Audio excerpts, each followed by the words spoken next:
The fire spreads, but it's not just flames. It's memory turning to smoke, knowledge cracking under heat, truth melting into silence. The Library of Alexandria. They say it burned once, but perhaps it never stopped burning. Every empire, every age, every ruler with too much to hide, lit their own quiet fire and fed it with the pages of truth.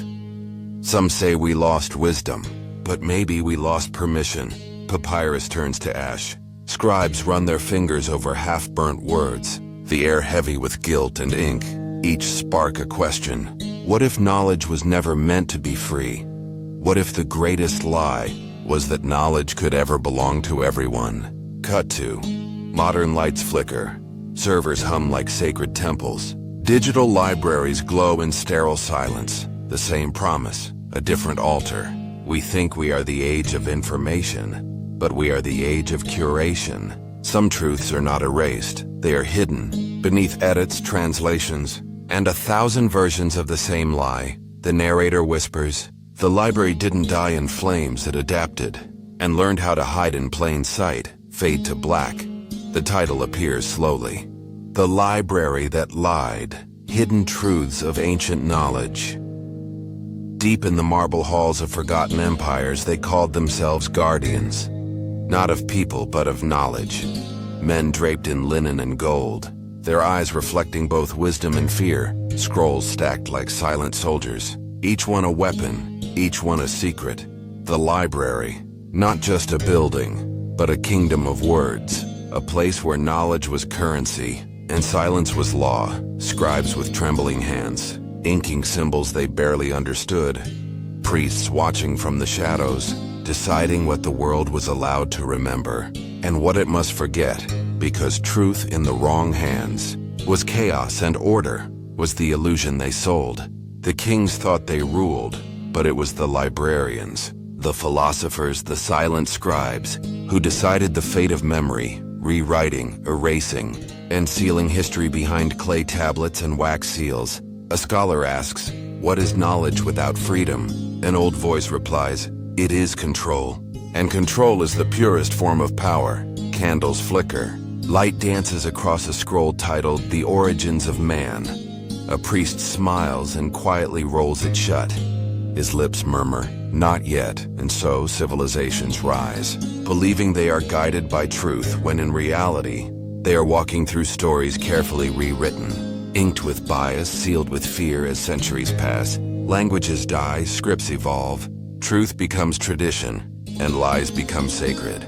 And the keepers of truth watch from the shadows, their silence echoing louder than the flames that once devoured the library. Cut to black, soft whispers fill the air. Knowledge was never lost, it was hidden.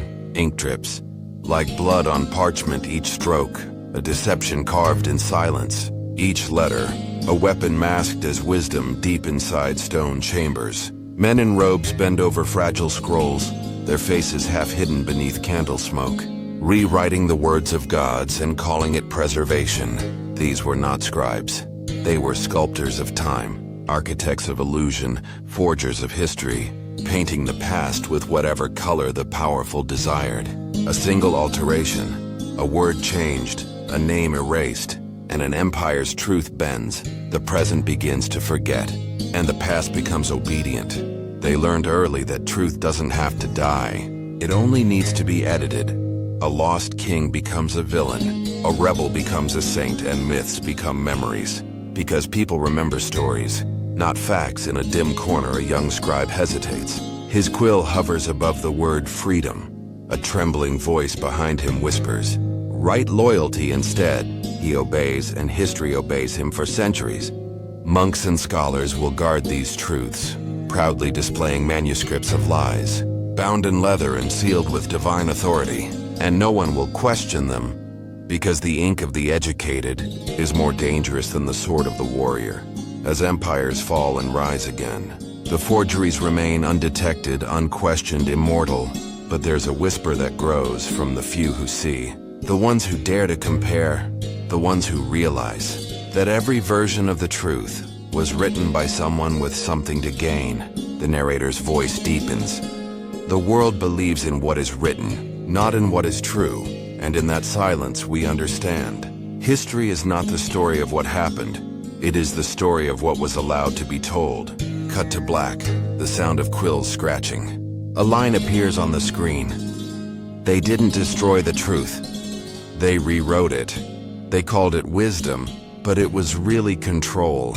In a world where light could be imprisoned, knowledge became the most dangerous weapon of all. Monks walked through echoing halls, their sandals whispering against stone floors, each carrying secrets they could never speak aloud, locked within their scriptures, their silence, their obedience. Books were not tools, they were threats, because a single sentence could ignite rebellion. And a question could shatter kingdoms, so they built libraries, not to share knowledge but to guard it, to decide who deserved to know and who should remain in the dark. Deep beneath cathedrals, hidden archives slept, filled with scrolls of science, philosophy, alchemy, and doubt. But doubt was the devil's language, and those who spoke it were silenced in candlelight. A scholar copies a text he does not understand, his trembling hand tracing symbols forbidden by his faith. He dares not ask what they mean, for fear that knowing will destroy him outside. The world burns heretics for curiosity, and crowns fools for obedience. A monk whispers, "Knowledge is divine," but another answers, "Only if it serves the divine order." And so began an age where ignorance was holy and learning was sin. The stars above became forbidden maps, the earth's secrets sealed under superstition. And yet, somewhere in that silence, a few dared to remember. They met in shadows, passing scraps of banned text, pages torn from heretical books. Each word a spark, each spark a rebellion waiting to burn. They believed that truth was not owned by temples or kings, but by those willing to suffer for it. And as centuries passed, those sparks grew, hidden in laboratories, in secret societies, in whispered lectures under moonlight.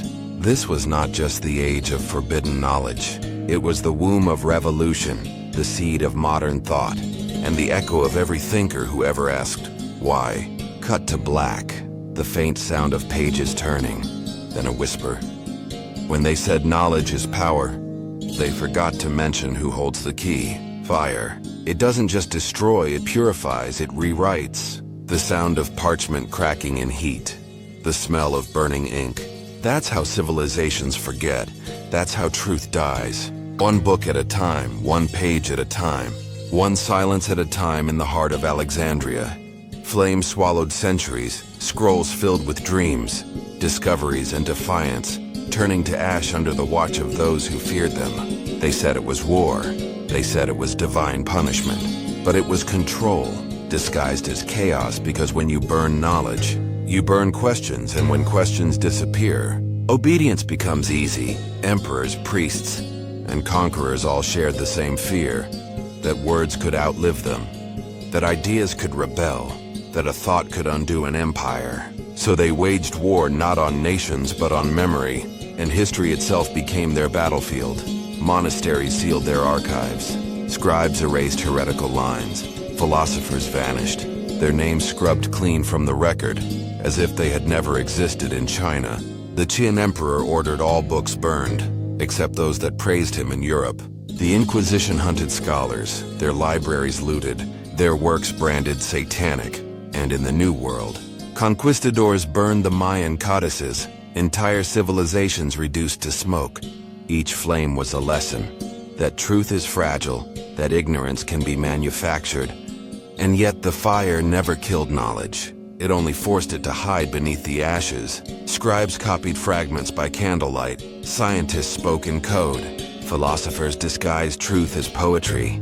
They called it survival, but it was rebellion, disguised as faith. Every civilization has its purge, its chosen amnesia, because truth is never lost by accident. It is buried, carefully, deliberately, and those who dare to dig find not only the ruins of knowledge, but the fingerprints of those who buried it.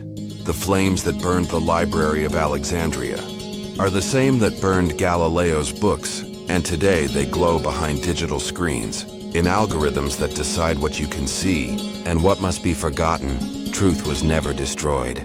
It was repackaged, rebranded, and sold back to you as entertainment, as noise, as distraction, because the new fire doesn't burn paper. It burns attention, and the silence it leaves behind is the same silence that once filled ancient halls, cut to black. A faint whisper echoes.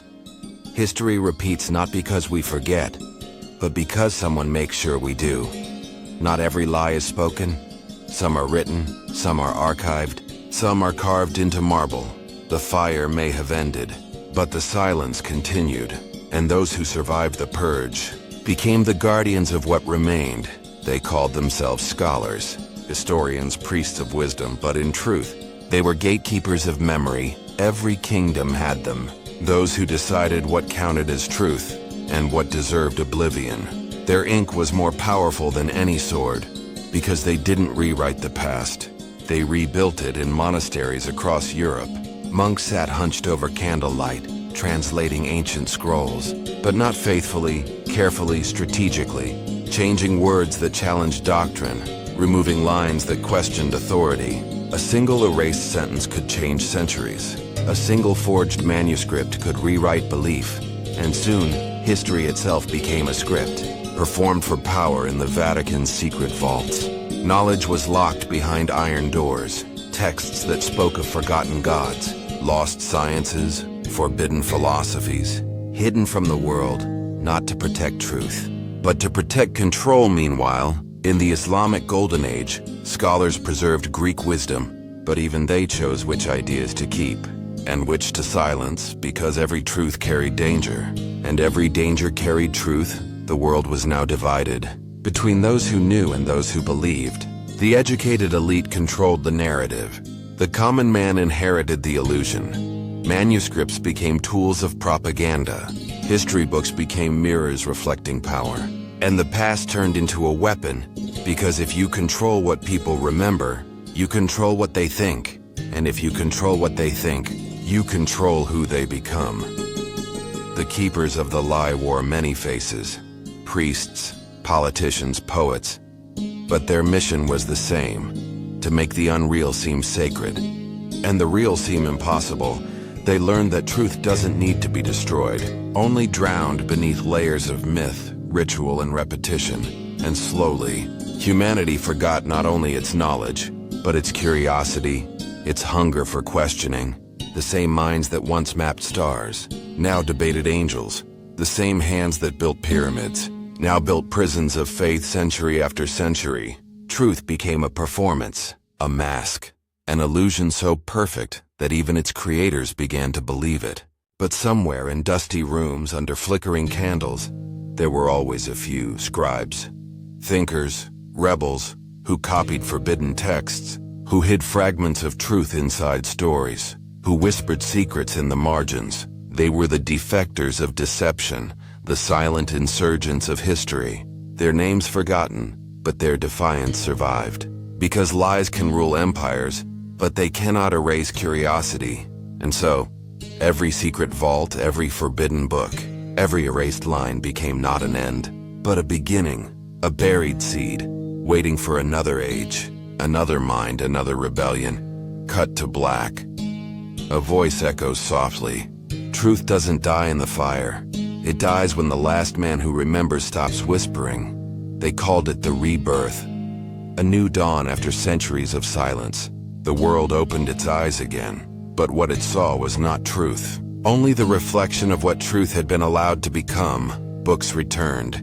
Ink flowed again. The printing press turned knowledge into a weapon of mass influence, and suddenly, everyone could read, but not everyone could understand. For centuries, the church had been the gatekeeper of the word, but now the word escaped.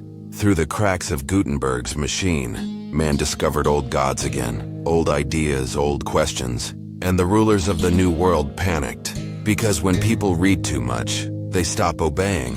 The Renaissance was not only an awakening, it was a war between control and curiosity, between faith and reason, between what was written and what was hidden. In Florence, Leonardo painted machines that could fly, but his notebooks were written in code, because genius was still a crime. In Rome, the Vatican hired painters to glorify heaven, while censoring the books that questioned it. They painted beauty to distract from fear, and built cathedrals to silence doubt. The same society that celebrated art still burned philosophers, the same hands that sculpted gods, still chained ideas, and yet something had changed for the first time. The lie was being questioned publicly, dangerously. Galileo lifted his telescope toward the stars and whispered to the heavens that man was not the center of the universe. The church called it blasphemy. The sky called it truth. In that moment, a fracture appeared between belief and evidence, between devotion and discovery, and through that fracture, the modern world began to crawl out. Universities rose, scientists gathered, artists became philosophers, philosophers became heretics, and humanity once again began to ask, not what the world meant, but how it worked. But even this light came with its shadows, because knowledge was not free. It was funded by kings, by popes, by merchants who demanded loyalty in return. Every idea that survived had a sponsor.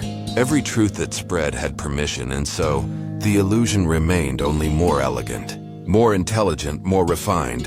The Renaissance gave us beauty, but also deception with sophistication. It gave us philosophy, but also propaganda disguised as enlightenment. It gave us the illusion of freedom, while quietly inventing new cages. The libraries reopened, but their shelves were curated. The paintings glorified reason, but ignored rebellion. The thinkers were praised, but only if they didn't question too deeply.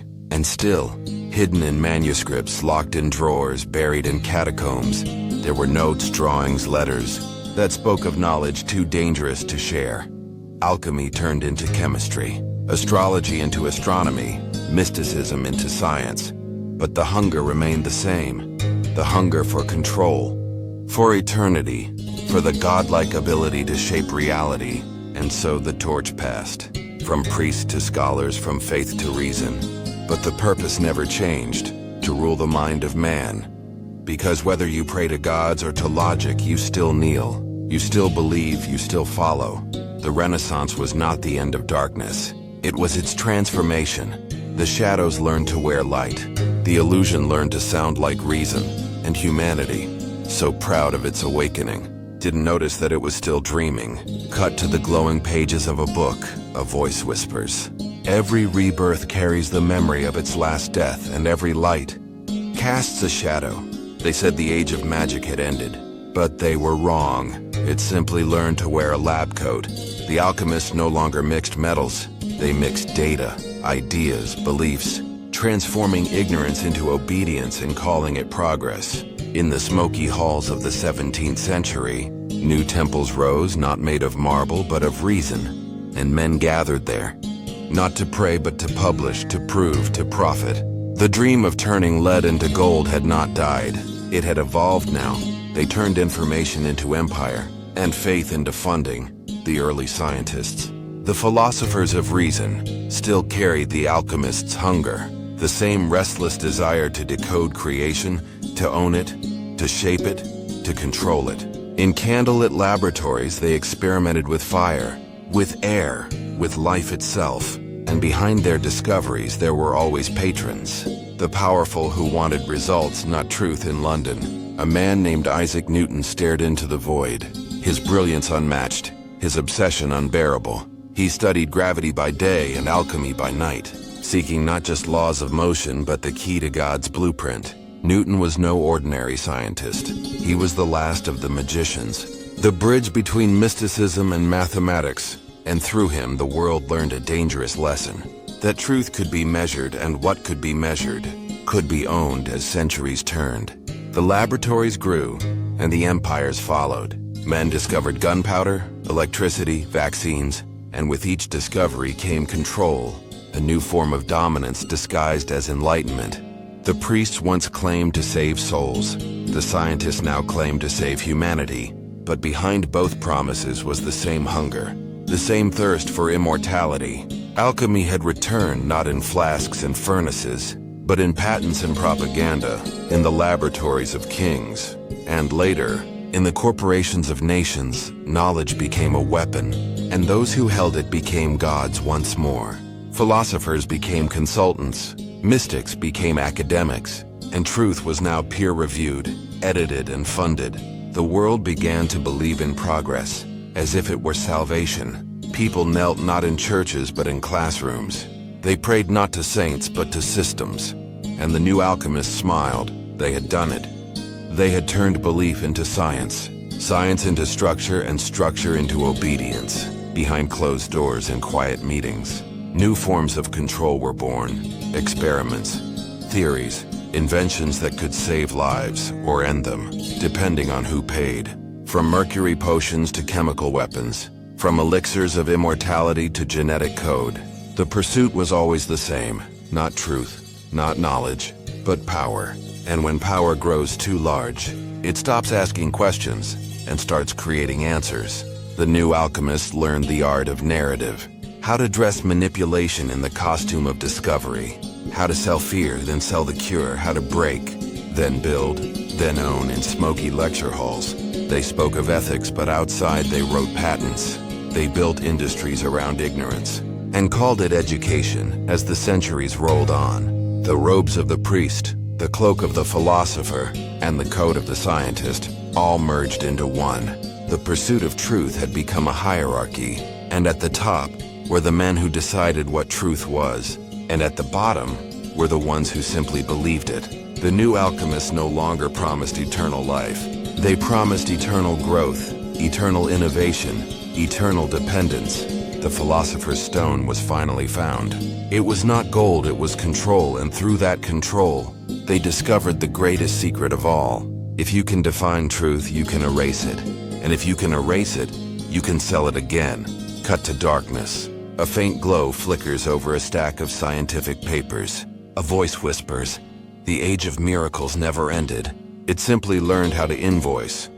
Knowledge was once a fire, a secret passed in whispers, guarded by monks and burned by kings.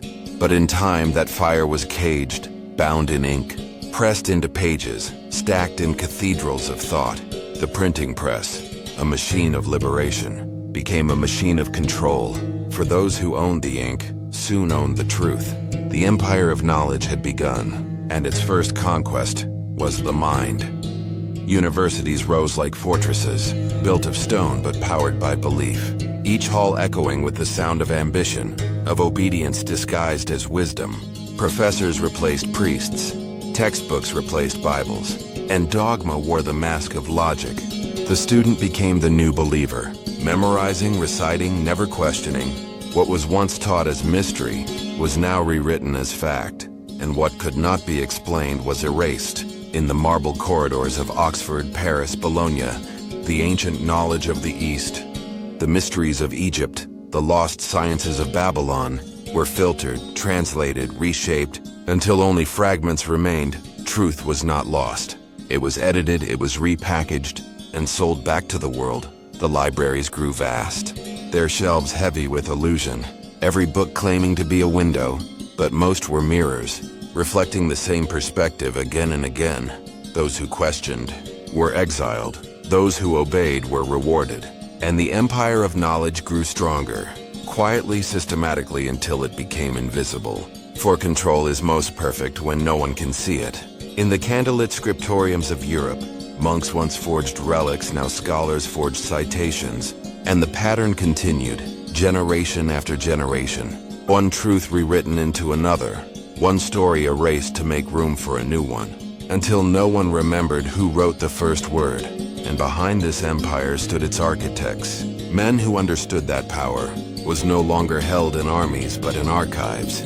Kings had ruled with swords, now rulers commanded with syllables, and the scholar became the soldier of a silent war, fighting not for land but for belief. Knowledge was no longer free, it had become currency, measured in degrees, grants and prestige, and those who could not afford it were condemned to ignorance. In time, the libraries became temples, their marble pillars rising like altars, their silence sacred, their keepers divine. And in that silence, truth suffocated, for the empire of knowledge did not seek enlightenment. It sought ownership. It cataloged the world, classified it, divided it, until even the human soul was reduced to a subject, a field, a study. The old priests had once claimed to speak for God. The new scholars claimed to speak for reason, and both demanded the same thing: submission. As centuries passed, Ink turned into type into broadcast into data, and the empire expanded, stretching across continents and then into the mind itself. What began in parchment and prayer had become algorithms and screens, and the same pattern repeated. The few teaching the many believing the few. Truth was now a product, mass-produced, and sold as enlightenment, and those who questioned the machine, those who asked why, were silenced by the hum of progress.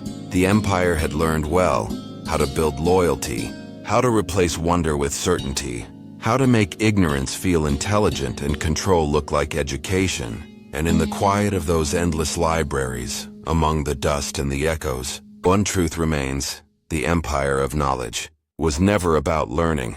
It was about forgetting. Forgetting the questions, forgetting the mystery, forgetting the power that once lived in not knowing. For only in ignorance can one truly seek truth. And only when the empire falls can knowledge become wisdom again.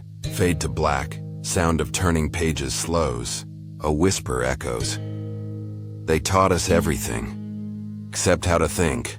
The torches burned low, their smoke curling like ghosts in forgotten halls. The ink still wet, the pages trembling in the breath of eternity. This was the age of erasure, when truth was not debated, it was destroyed. The empire of knowledge had grown too vast, too heavy with contradiction, and to preserve its perfection, it began to purge itself. Scribes with steady hands crossed out forbidden names. Monks in dim corridors scraped ink from parchment, replaced words, rewrote the divine. It began quietly. A missing paragraph here, a vanished text there, but soon it became a storm. Books once worshipped were now condemned. Libraries became pyres. Knowledge turned to smoke. And in that smoke, centuries disappeared. They called it correction, they called it purification, but it was silence, carefully measured. Beautifully executed, the scholars became inquisitors. The guardians became destroyers, each believing they were saving the world. By burning its memory, entire civilizations were rewritten. Egypt reduced to myth, Babylon to sin, and the wisdom of the East dismissed as superstition. The victors held the pen, and the pen became the sword, rewriting reality line by line. In candlelit chambers, decisions were made: which gods would live, which men would be immortal, and which truths would be buried forever. The Great Silence was not an accident. It was strategy, a weapon of empires and faiths alike. When you control what is remembered, you control what is real. And so they rewrote the dawn of time, they repainted the heavens, they even changed the color of sin. The philosophers who questioned vanished, their works attributed to others, or lost in flood or fire. The perfect excuses, repeated century after century, truth became a whisper, a rumor traded among wanderers, hidden in metaphors, encoded in art, and carried across generations like contraband of the soul. In the cloisters and cathedrals, silence became sacred, doubt became heresy, and curiosity were the most dangerous sin of all.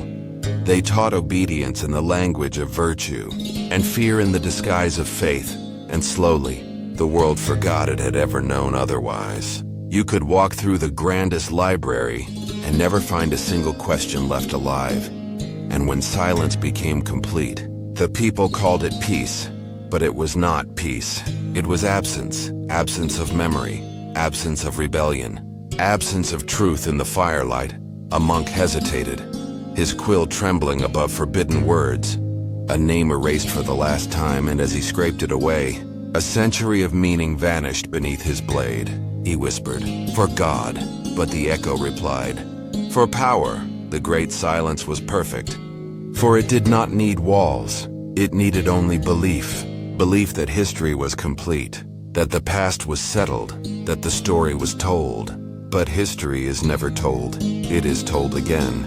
And as the smoke of burning pages rose into the night, something older watched, something patient, knowing that every silence one day will be broken. The ashes cooled, and from them came the seeds of rebellion, men and women who began to listen, not to what was said, but to what was missing. And in those missing words, they heard the truth again, the truth that silence is never empty. It is filled with everything they tried to erase, fade to black, sound of turning pages echoing like footsteps. A whisper, history does not vanish, it hides, waiting for someone to remember. The world awoke, but not to truth, only to a brighter illusion. The libraries had burned, but the hunger for control and survived. Only the costume changed. Robes became lab coats. Crowns turned into emblems, and faith was replaced by data. They called it the Age of Enlightenment, but the shadows simply moved, hiding behind the glow of reason. Where once priests dictated belief, now experts defined reality. Their language more elegant, their robes more modern, their promises the same. Trust us, we know better. The philosopher's stone was replaced by the formula, the elixir by the experiment, the oracle by the algorithm. The altar was no longer built of stone but of screens, and on those screens a truth was reborn. Curated, refined, sold by the byte, the merchants of immortality had found their descendants, scientists funded by kings, corporations blessed by governments, their promise still unchanged. We can make you live forever. But this time, immortality meant legacy, data, memory stored in code, a ghost that clicks and scrolls. The same deception, now wrapped in logic. The same greed, now disguised as progress, and once again the people bowed. Not in temples, but in front of glowing altars. Believing not in gods, but in systems, they said. Believe in the science, and few noticed. How belief had crept back into knowledge. Ancient alchemists had sold dreams. Modern ones sold cures. Dreams just as fragile, just as expensive, just as false. They did not melt gold anymore. They melted truth, until it shone bright enough to blind. And behind every new discovery, a familiar whisper lingered. Control the cure and you control the king. Funding replaced faith. Peer review replaced scripture. But the structure remained divine. Those who questioned were heretics again. Only the words changed. Denier, misinformed, dangerous, but the punishment, still the same. Corrective silence, erasure. History had not moved forward. It had only changed its handwriting. Now information was infinite, and yet understanding was extinct. Truth flooded the world, but no one could drink it, because every drop was flavored by power. And power never gives truth for free. Governments rewrote facts in real time. Corporations edited reality through code, and once again, the line between knowledge and propaganda blurred. We had rebuilt Alexandria in the cloud, only to watch it burn again, this time quietly, without flames, without screams. Just silence. A digital deletion, they said. Never forget, but every memory had an expiration date. Every truth, a license, every thought, a filter. The same cycle, new disguise. The same manipulation, new vocabulary. And still, we believe because belief is easier than awareness. The philosophers warned, the poets wept, but the crowd cheered. Every lie too comfortable to question, every truth too painful to face.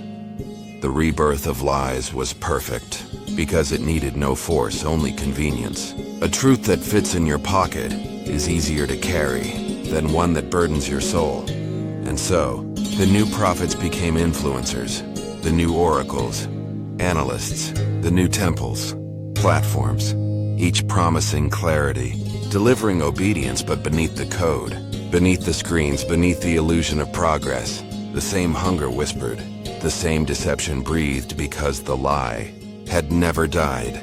It had evolved, and as we stare into the endless light of our own making, we do not see the truth, we see reflection, the reflection of the same story, rewritten 1,000 times, retold by every empire, sold to every generation. The lie is immortal because it learned how to look like truth. Fade out, screen flickers, static hums softly, and a final whisper. Every age believes it has conquered ignorance. That belief is the greatest ignorance of all.